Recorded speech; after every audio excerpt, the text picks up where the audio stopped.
पाकिस्तान में as pertaining to देसी टोटकास दही अंडा तेल और these things के जब आप सेट के ऊपर लगाएंगे और they can soften your hair लेकिन आपके बालों को ग्रो नहीं करते. So you have soil and you have plants, right?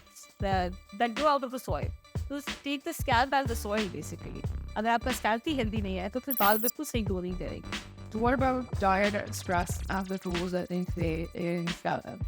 You need vitamin D, you need vitamin B12, you need zinc, you need selenium. People who are vegetarians and vegans, what I've seen, usually they are deficient. If you're styling your hair every single day, if you're using styling products, if you're using a lot of heat on your hair, that will also make your hair shaft brittle. So be very, very careful and mindful of what you do to your hair. Because skin tends to recover much more quickly as compared to the scalp. Your scalp is going to take 9 months to a year to recover. Assalamu alaikum everyone. My name is Yasmin Nasir and I'm the founder of Acufix Cosmetics. Today we're going to be talking about scalp care and how you can care for your scalp to maximize hair growth and minimize hair loss. So without further ado, let's first introduce our guest, Dr. Momina Zahir. Dr. Assalamu alaikum. Would you introduce yourself, please? I think you will do a better job introducing yourself than I have. It's a pleasure meeting you always. So I am Dr. Momina Zahir. I am a certified dermatologist. I've been practicing dermatology for over 12 years now. But I've been practicing as a dermatologist and as an aesthetic physician for the last 5 years in DHA Phase 5 at Skin Studio. So I deal with hair, nail, skin diseases all the time. Plus, hair is a part of my training as well. One of the main reasons that I wanted to do this podcast is that you have a lot of influencers and bloggers, especially if you sort of step out of the country that you're in and you look in the global space. A lot of bloggers and channels have come up that actually do a pretty good job explaining skincare and the do's and don'ts. But unfortunately, there's a very big gap in the hair care space. You don't see a lot of that. So that's one of the primary reasons that I really wanted to do this video. Yeah, so let's start with a discussion around the anatomy of the scalp. So can you sort of explain to everyone viewing, what's going on in the skin of the scalp and how our hair really grows? So basically your scalp skin is an extension of your facial skin, right? Scalp skin is exactly like that, but with a couple of differences. It has more hair follicles and an oil-producing or a sebaceous gland that is at the base of that hair follicle. So it's a hair-bearing area of the body, right? So you don't have the itna zyada hair ki density all over the face or all over the body, but on your scalp, it is primarily a hair-bearing area. तो वहाँ पे आपके बाल भी बहुत ज़्यादा है इनकी density. According to American Academy of Dermatology, more than 100,000 to 300,000 hair on a regular average person's scalp. Plus उस बाल के नीचे आपका oil producing gland भी है जो कि moisture देगा आपके scalp को भी और आपके बाल को भी. उसको dry dull और wrinkle होने से भी रोकेगा. उसके अलावा there are blood vessels underneath जो आपका hairs का bulb है. यानी आपके बाल की जो जड़ है इस तरह वैसे जड़ है उसके नीचे there are blood vessels, double blood vessels जो कि उसको सारा खून प्रोवाइड करती हैं जिससे बालों की ग्रोथ होती है. सो हम जो कहते हैं ना कि सिर्फ सर पे मालिश करने से बाल आने शुरू हो जाएंगे.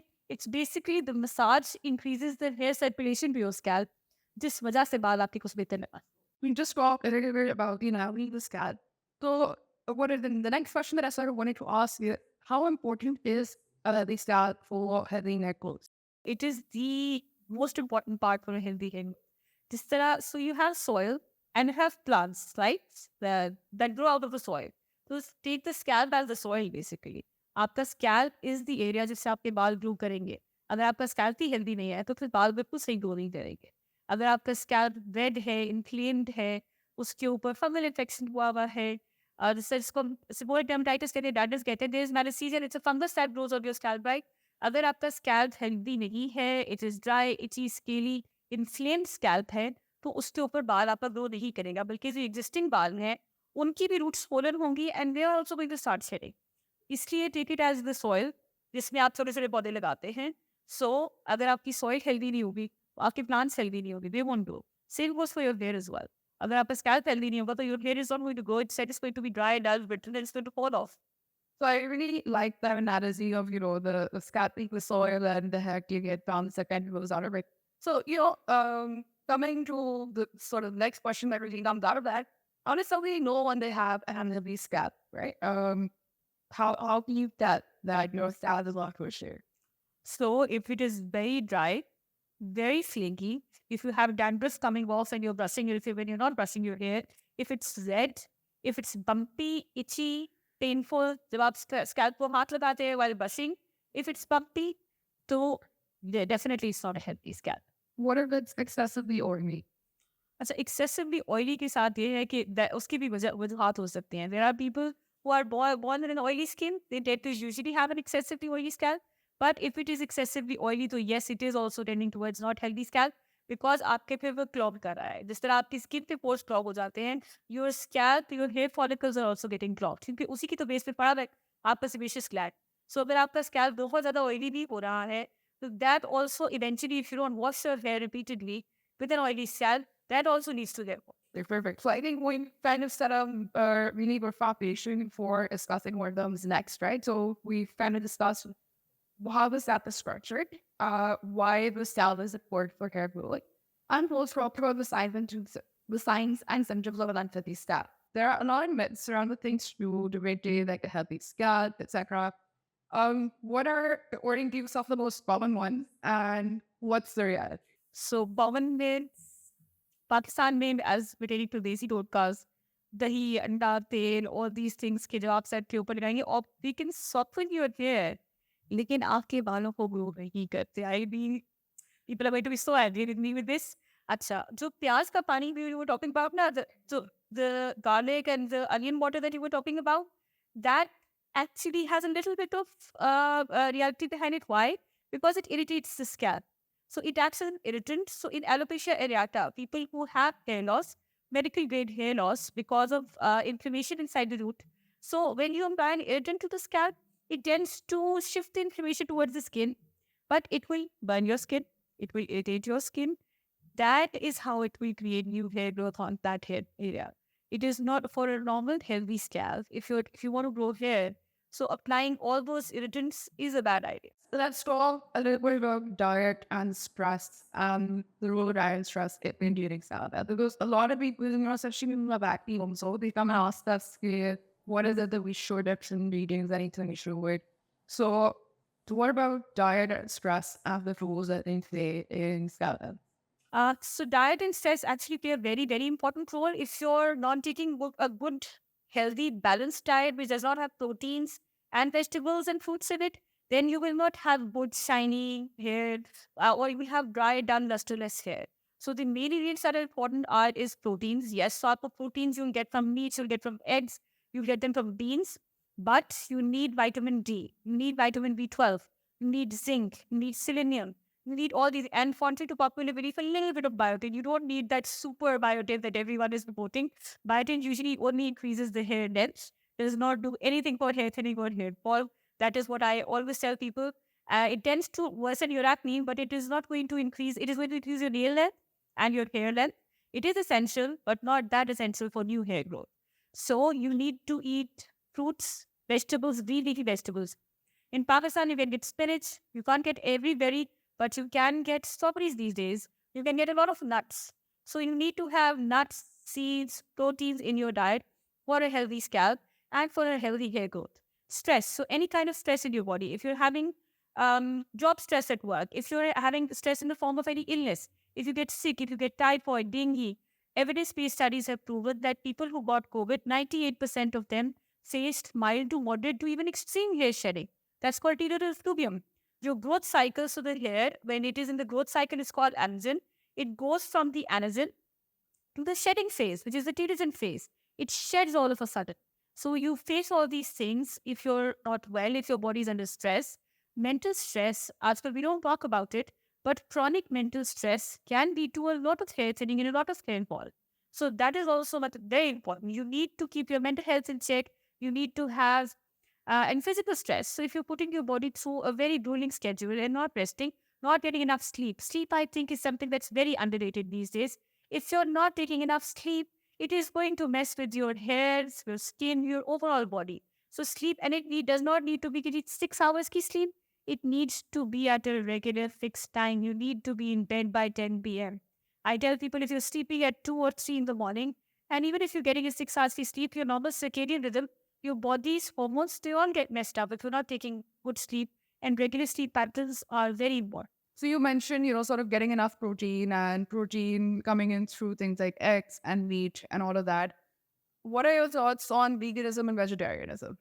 So vegans and vegetarians, if they are taking enough, so it's very difficult for people to find tofu here. It's very difficult, but you get festive leafy vegetables, but protein. If you're getting enough protein from plant-based proteins, then that's fine. But the biggest problem is that people who are vegan, they're not getting enough protein. Whenever I've seen, people who are vegetarians and vegans, what I've seen, usually they are deficient in iron. They're deficient in B12 as well.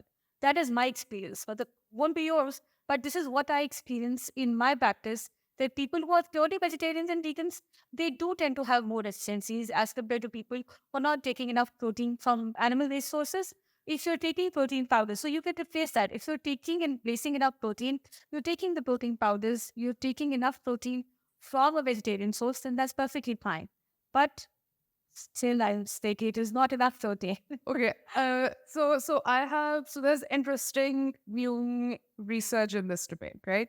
So yeah, I agree with you on the part of some vegans and vegetarian people being deficient in a few vitamins, and iron is a whole different rabbit hole altogether, because some research has shown now that it is pro-aging, and the amount of iron that you need is actually less than what is typically in your RDA, right? So that's recommended ADA level. So that's one. So, but that's a completely different rabbit hole. The gist of that was, so typically, growing up, we've been taught that animal sources contain all 20 amino acids. You've got 11 amino acids that are ones that are non-essential, that can be manufactured by your body. And then you've got 9, which are essential amino acids that your body cannot manufacture, and you need to get them through your diet. So traditionally, we were taught that if you are consuming all of your proteins from plant-based sources, you won't be getting those 9 essential amino acids. But now we know that every single plant actually contains all 20 amino acids. So it's not that they don't. It's just the only thing is that the proportions that you need them in, they tend to be the proportions that you need. The animal sources tend to have a better match to those proportions, right? So there's that. But that said, so if you're, for instance, combining different vegetables, so say you're combining grains and brown rice, right? So you can combine lentils and brown rice, you're still getting all of the amino acids that you need. And in fact, it's very hard to fall below your protein requirement, provided that you are consuming enough calories to, you're consuming a sufficient number of calories. The right kind of food. That's also 100%. I would say you should be eating healthy, right? So I'm assuming that if you're eating healthy and you're not, binging on, which is something you wouldn't recommend anyways, like Lay's crisps and all of that every single day, and Coca-Cola. But if you're eating healthy and you're eating the right kind of stuff, it's actually this is pretty interesting. the plants very sort of. You're saying that plant-based is better. I am a huge proponent of plant-based because, and typically, we come from a Muslim country, so this I think a lot of people don't know, because I find it so hard to eat, especially if you're eating out over here. I find it so hard to eat healthy. Everywhere you go, you're not going to find anything vegetarian. Everything has chicken. Everything has chicken in it. It's very pertinent to talk about this, because as a nation, I don't think we understand what healthy eating means. A lot of parents think, oh my God, if it was made at home, I'm feeding my kid a naan and some chicken with this amount of oil floating on top of it, but it was home cooked, so it must be healthy. It's not. So I think as a nation, we don't understand what healthy food really is. But if you were to sort of dumb down, what according to you would be a healthy diet? You should stay away from deep fried, from processed, for sugary drinks, processed food, and deep fried. In terms of what you should eat, so there'll be a lot of raw fruits and vegetables. I'm sure. So you should be eating fruits, vegetables. Article in summer, so you can eat a lot of cucumbers. Spinach is there, so this is the season for spinach as well. But we don't get kale here, but you can get spinach here. You can get cucumber here. Everyone is drinking the green juice. It's horrible to taste, but it is what. I don't know the taste either. So it has a lot of benefits. The green juice, I think if someone can drink it, I think it's the best thing that you can do for your body. So yeah, and on the meat part, I think eat meat.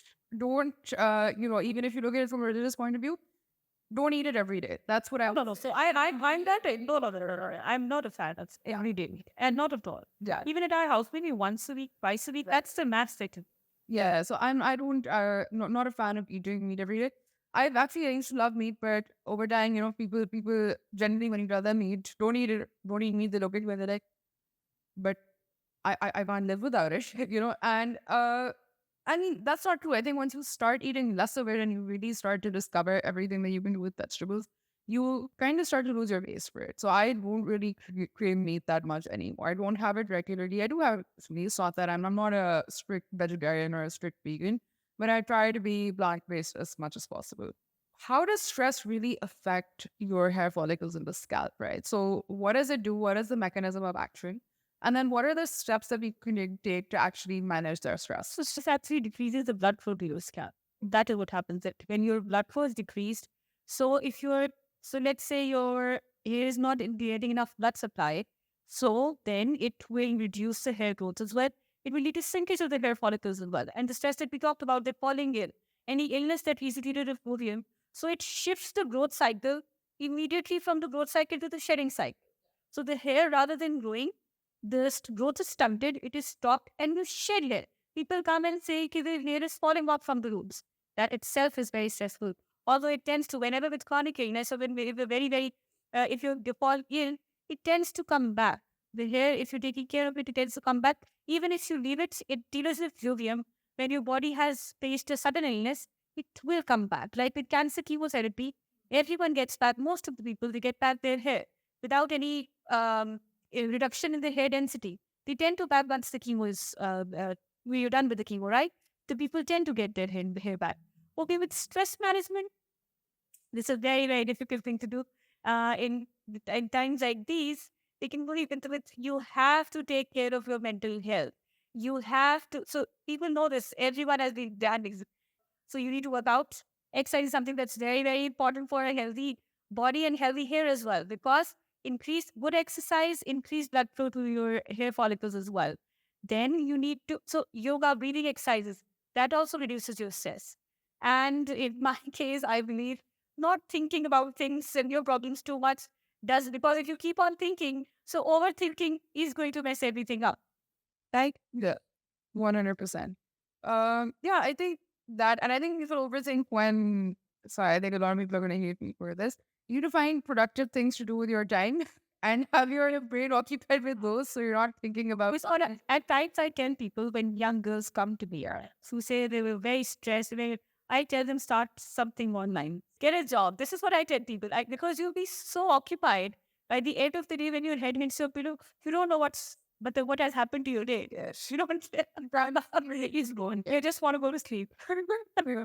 I think that's yeah. So I think that's pretty important. So also, if people for people who are working, I think it's also important to have good hobbies. To kind of, because work can come with its own set of stress, but having good hobbies that can really help you disengage from more of the rubbish that's going on in everyday existence in the rest of the world. So, what role do hormones have to play? What is the mechanism? Is there any way that we can really control how our hormones work and run through our body and secretly affect our hair growth and hair loss? So hormones, again, coming back to the protein thing. So a lot of girls are getting polycystic ovarian disease. You heard that of PCOS, PCOD everywhere, right? So it's mainly coming from chicken consumption these days, because they're rejecting steroids of the chicken, they're artificially raising them. So 10 years ago, 15 years ago, never used to be like this. I never used to get people with facial hair. So that's purely hormonally mediated. Young girls, every other young girl is having hormonal imbalances because they're consuming a lot of processed this broiler chicken.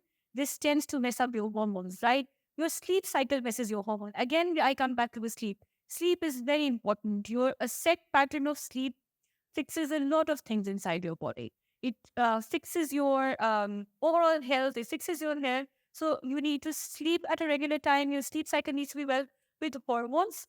Dihydrotestosterone, DHT, it is the main precursor hormones which leads to thinning of hair. Like in men, and in a lot of women as well, you have that pattern of baldness in which the hairline is receding. The temples are going back. The frontal hairline is going back. That's hormonally mediated hair loss, right? That is because of testosterone and dihydrotestosterone. The dihydrotestosterone is a male hormone, predominantly a male hormone, that women can have in their body as well. That is something. And so fixing your sleep cycle, not eating a lot of processed food, not eating a lot of meat and junk, does tend to fix your hormones as well. And yes, but the exercise, sleep patterns, thyroid. So your thyroid disease also plays a very, very big role in your hair thinning, hair fall, dry, dull, brittle hair. So all these hormones, they play a role. Yes, chronic stress leads to hormonal imbalances as well. So you need to manage all these things. And I think everything boils down to 90% of the issues that we're facing boils down to the lifestyle and diet. 100%. And there is research that really shows that, only 10% of everything is genetics. 90% of it really is in your hands. So anyone out there who's been blaming their genes and everything for all the issues that they're facing, you might hate me for saying this, but 90% of everything is in your hands. So if I were to really, I think, dumb down what we've kind of talked about here is that basically your diet, your sleep, the way that you're responding to stress, all of these things have a hormonally mediated impact on your hair follicles, on the health of your scalp, and subsequently on hair growth and hair loss. So that's really basically they act through hormones to really either make your hair grow longer or basically cause it to just. Hormone growth basically to fall out as well and miniaturize the hair follicle. What happens as a result of hormonal imbalances is when you get these hormones inside your scalp, the hair follicle gets miniaturized and it gets weak and then central. Yeah. Okay. So I think on to the most interesting part of the overall discussion that we're having today. So I think most people have heard of the Gritty Girl method. We mentioned it. If they haven't, they probably, if they've been watching the entire podcast so far, we've mentioned it already. So, there are some myths that I hear a lot as well that I would really kind of want to tackle here as well. So, what are your thoughts on free from marketing? So, like sulfate free and. So not a fan of the sulfate free, paraben free, silicon free marketing because I find these are all marketing gimmicks. And so the way what you're talking about, the actual product formulation matters, the molecule size matters. Instead of SLS, yes, people would say it is in bleaches, it is in detergents, in those conditions. Yes, but not every sulfate is bad. So I think these are more marketing gimmicks as compared to actual selling points. And everything is like organic and original and herbal. So I don't believe in all. 100%. And in the EU, it actually bans such marketing. So if a product, if you will not find paraben free, you won't find sulfate free and all of that. So it's a product or an ingredient is perfectly safe. You can't defame it. It's against the law now. So in the European Union, you won't find such products. The other thing that I think a lot of people don't realize is that even now, terms like natural and organic don't really have a legal definition. So technically, anybody could slap on anything, right? And the bodies that are certifying products as well to be natural or organic, they have different classifications. Not every certification is the same. Usually, they may or may not be a body that is by default somebody that by default has people who are related to cosmetics on their panel or something along those lines. So these are basically a lot of gray areas. And when it comes to ingredients, the overall formulation matters more than anything else. Okay, you have some ingredients that you could call demons and you wouldn't want to see in your product. But then again, what have they been mixed with? What percentage are they in on the formula? What purpose are they serving in the formula? So it really boils down to a lot of these things. And it's not as simple as, you kind of turn the back of a product and you see a single ingredient and you're like, oh my God, this ingredient is there. And the ingredient might not even be bad. So it's a bad formula. It's not, it's more complicated than that. So, but have we not seen all these lawsuits against the sulfate-free shampoos? And we've got very, so I won't name products, but they are very, so there have been lawsuits against all these very big brands that market themselves as sulfate-free, people having a lot of hair fall. And if you're necessarily using, so with they're saying sulfate-free, let's see. So if someone who has dandruff or is an itchy, scaly scalp, that is going to actually mess up your scalp if you use a sulfate-free shampoo, right? So it's not every product is for everyone. This is what I would say. Not every product, and you have to pick and choose, and you have to, there is no cookie cutter approach, just like with skincare, with hair care as well. You have to find out what works for you. This is, I believe. That is right. And another thing people don't realize is on the topic of sulfate free, that you can create a very harsh and portable product without using any sulfate. So just because it's sulfate free doesn't mean that the product is by default good. And yeah, I think we're going to talk about the Curry Girl method a little bit later, but they haven't ran. And I think Devakar, I mentioned it, but is one of the key brands that have had hair fall suits, primarily because these methods espouse, and what these products do is they don't really wash your scalp properly. So you have a lot of buildup leading to an unhealthy scalp and subsequently a lot of scalp problems. The next thing that we're going to get into is the curly girl method, and I think this is something that I was most excited about. So I think most people have heard about it, especially if you've been following along for the last of the podcast. But nevertheless, just to quickly remind everyone what it is, it's basically this hair care approach that emphasizes, things like the stuff that we discussed, natural, sulfate-free hair care products, no shampooing, and techniques that basically include things like co-washing, so using conditioner as your shampoo, and then, scrunching hair with a microfiber towel to enhance your curl pattern, and using diffusers instead of hair dryers to, sort of avoid heat damage during styling. So that's basically the thing. So I have tried the curly girl method, but I would want your 2 cents on what you think. Someone who has a very oily scalp, not a fan. Yeah. Not a fan. For people who have very dry hair and curly hair, and I have a natural wave in my hair as well, right? So if I really moisturize and hide moisture makes my hair curl. But since I have a very, very oily scalp and I absolutely cannot go even one day without washing, particularly if I'm working out, so I think not a big fan. So what are you doing? You're not washing your scalp, right? So you're increasing buildup. Product will be there. Conditioner, no one has ever been able to wash their hair with conditioner. Yeah, so I think I agree with you there. So not to sort of demonize everything that the method really espouses, I think there is some merit to some stuff like using a gentle microfiber towel to kind of absorb the moisture from your hair, not being aggressive with it to damage it, yes. But when it comes to really just not washing your hair or trying to use conditioner to wash your hair or anything like that, that stuff I am not a fan of, and I've tried it. And no, it doesn't wash your hair. It causes your hair to become disgusting and greasy. And it's very easy to see how that could lead to an unhealthy scalp and create the ideal, environment for yeast and fungi and everything to literally overgrow and really negatively affect the health of your scalp. So that's my 2 cents on it. Okay, so the $1,000,000 question then: how often do you shampoo your hair, and how often do you recommend that people should actually shampoo their hair? So people come to me who say they wash their hair once a week or maybe once every 8 days. I wash my hair almost every day, but anywhere between 3 times to 5 times a day in summers. But I ever did. No, 5 times a week. 5 times a week. But I am an everyday washer. People kill me for this, but I wash my hair almost, maybe not on Sundays when I'm off, but if I have to go work, so I almost wash my hair every day. So I wash my hair every day without this thing, because I think, especially because I exercise as well, and when I get sweaty and it feels kind of gross if you just don't wash your hair and you let it be.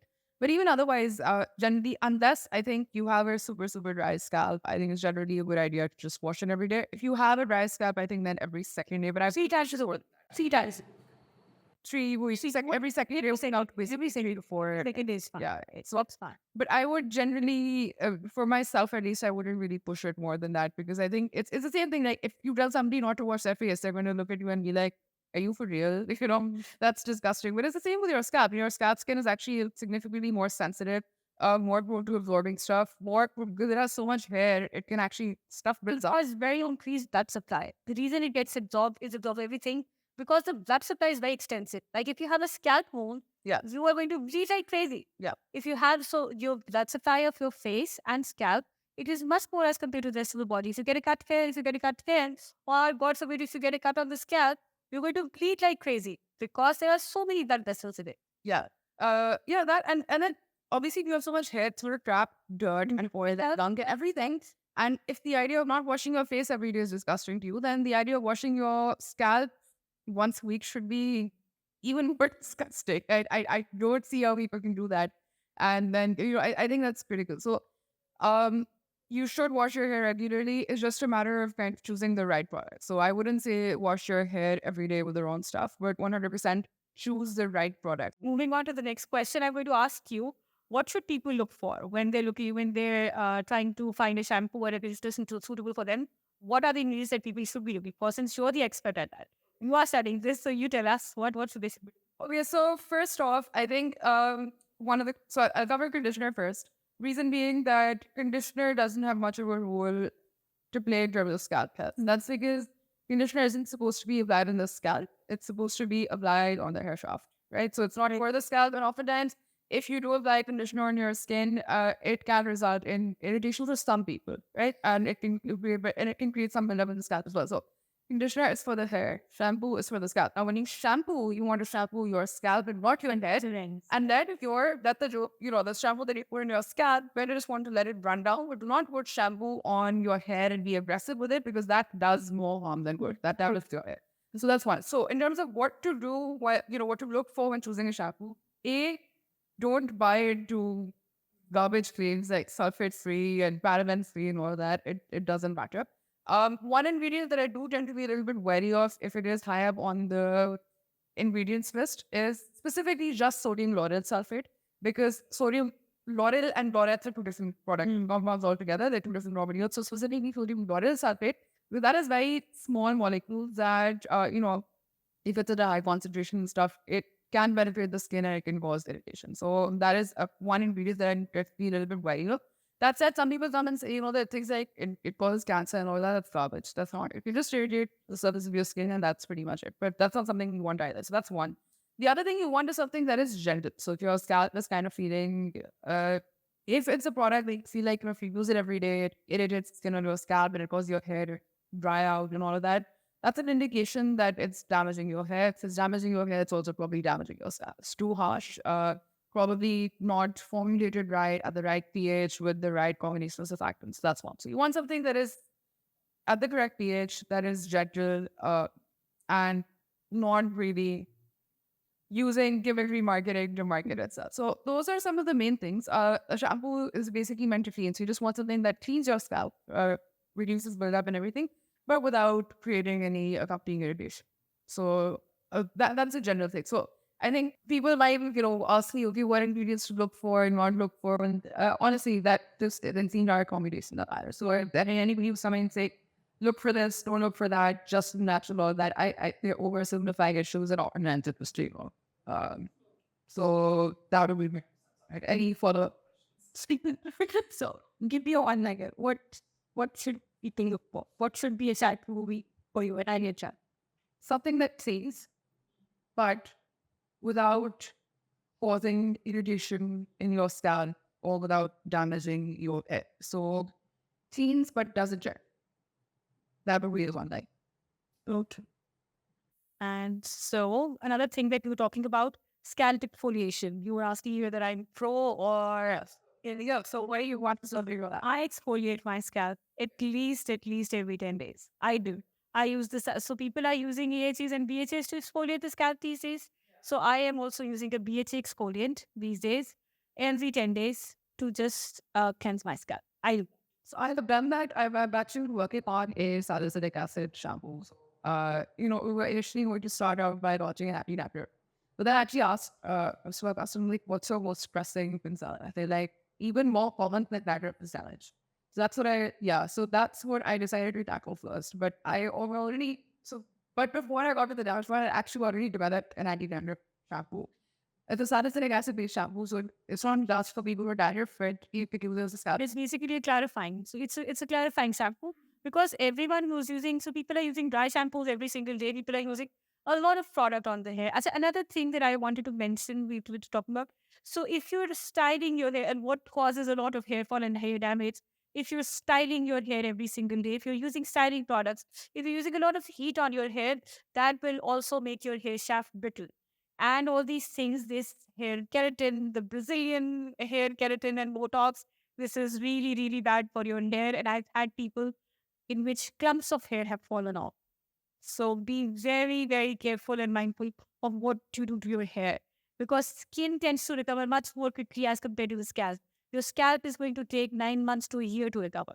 Minimum. That's the minimal time that it is going to take to recover. People think it's going to come back in a month or so. It doesn't happen that way.